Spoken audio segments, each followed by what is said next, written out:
I am joined this afternoon by superstar manager Glen Jennings off the back of an amazing performance by Tim Tszyu on November 17th. He has a new signing to bring us up to date with. Glen Jennings, how are you, sir? I'm very well, Rob. Thanks for having me on your show. Excellent. Now, you've got a new signing, not the son of, not the brother of, and that's the way before the fight's going to take it. You've got a new signing. Yep. He's exciting. Tell us all about him, Nikita Tszyu.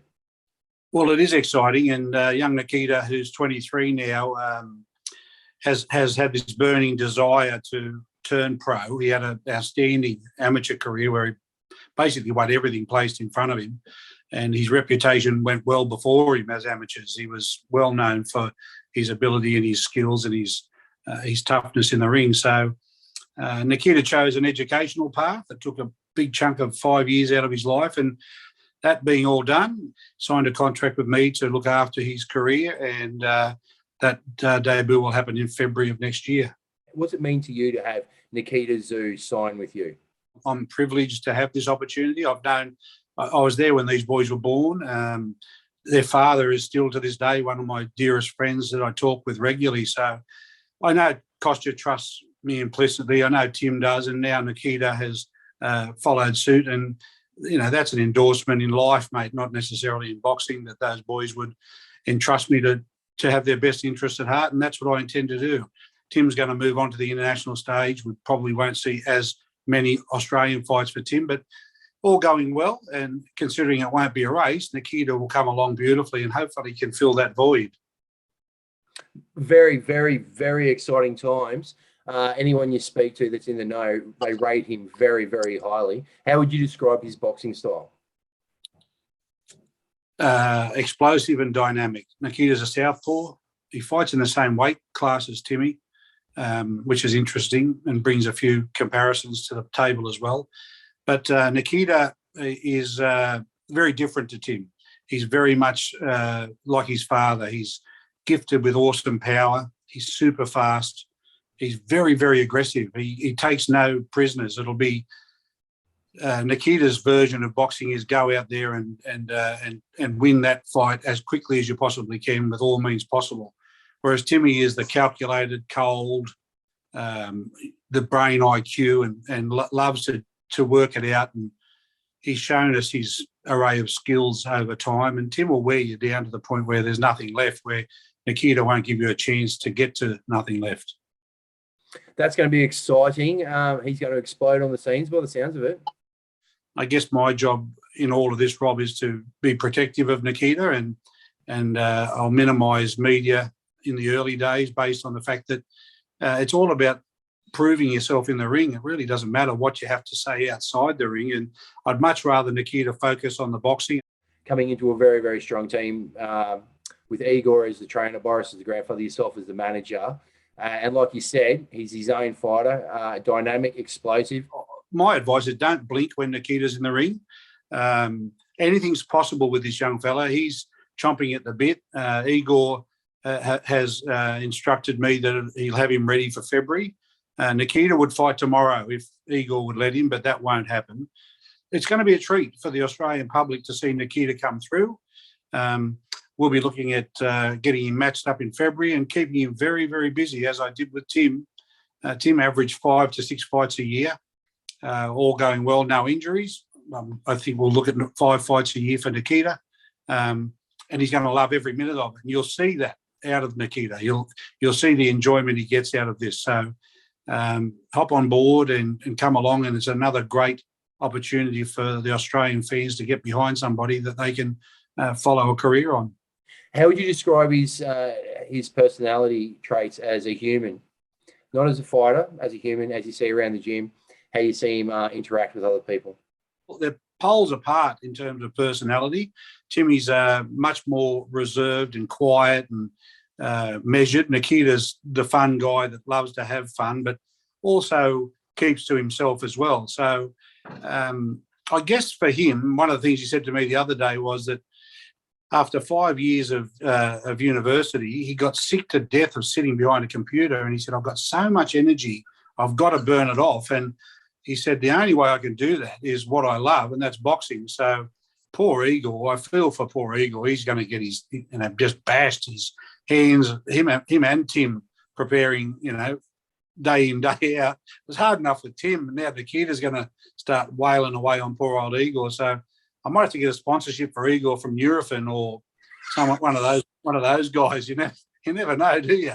Or perhaps vodka, Rob. I hope so. I hope that is the case. Now, to the serious questions. Is the kid a car man? Is Nikita a car man? If he's not, he will be. Next. You can't escape it, mate. It's something we do. It's just there. Let's give him a couple of months before we start moulding him into that classic car dude. I doubt it's going to be a couple of months. Has he signed with a major organisation yet? No, he hasn't. It's always interesting. There's been plenty of interest. There's been quite a few offers, all of which I've been pragmatic about. I think you have to be fair in business. And look, we have an absolutely amazing relationship with No Limits, and those boys have delivered in spades. And in terms of Tim's career, there is nothing that I could fault on what they've done for us from day one. They're big investors in their fighters. They've invested in Tim heavily, and it's paid off. And so the respect that I have for those guys is going to be very, very difficult not to sign with those guys. Having said that, I was very upfront with Matt and George as well that those that are interested should be allowed the opportunity to put their best foot forward with an offer and see just what they are prepared to do to launch Nikita's career. Keeping in mind that he is a rank apprentice at no fights in the pro game. So I don't expect, nor would I ever ask for anything above what I think he should be and where he should be in terms of his worth.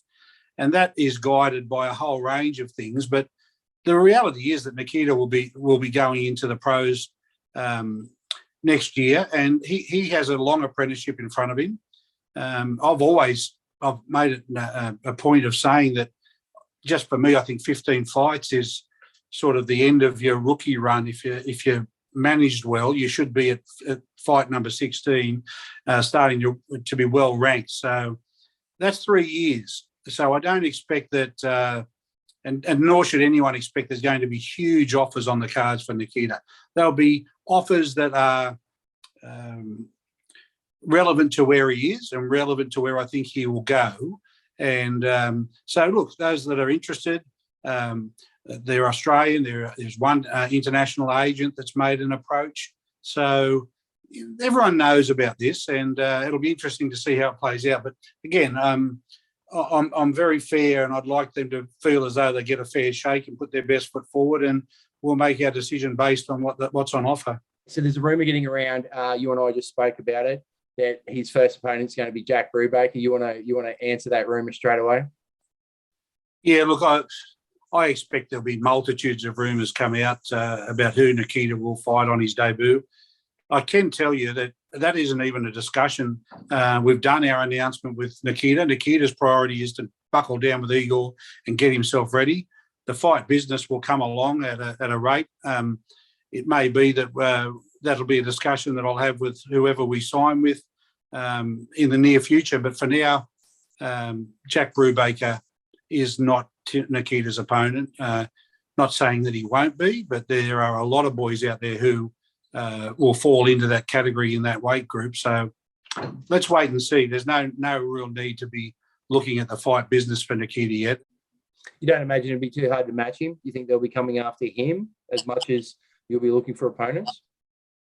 I think there'll be a good degree of difficulty in finding opponents, and that comes into play in terms of who we go with from the promoter's point of view. It's hard to look past No Limits, and again, I'm not taking anyone out of the equation, but No Limits are at a level of their promotional expertise where they now are bringing fighters in from overseas. And now when you've got a card on where you're bringing one or two fighters from overseas, that opens up an opportunity for you to bring another one or two who might be sparring with them. And so your level of opponents is now selected from a worldwide market rather than a domestic market. And I think quickly Nikita will establish himself and most likely will lose some of the domestic fighters who just won't want to take that fight. But that's part and parcel of all of them. Jai Opataya has had a terrible time trying to find opponents because they look at what Jai brings and they tend not to want to have a part of it. And so the promoter has a role to play there. And if there's a promoter that has the opportunity to quite effectively bring out others as part of the touring party, so to speak, for international fighters, we could have 6 international fighters here, all from the one gym, or from multiple gyms who spar with the guys that are already travelling. So that's a big bonus for a promotion company that's already in that position. If you're a promotion company that's just drawing domestically, it's expensive, as you know, Rob, to go and say, okay, we've got to get Nikita an opponent for his 3rd fight. We have to go to America to do that. Not easy, quite expensive. And on a domestic level, is it cost effective? And at the end of the day, the promotion, the promoters and the fight manager and the team, it's an absolute partnership. We have to have promoters that we look after, that do well and make money, because without them, we don't have these wonderful platforms to operate on. So I'm all for promoters going and doing and putting their best foot forward with what they can afford to do. And so we'll see. I mean, I don't believe it'll be a simple task just to get guys to jump in the ring with Nikita over time. But again, he's got to keep winning. If they see a chink in his armour and he's not as good as we think he can be, who knows what happens? That's boxing. Enjoy the rest of your afternoon and we'll talk again soon. Thank you. Thank you, Rob. It's always a pleasure, mate. Cheers.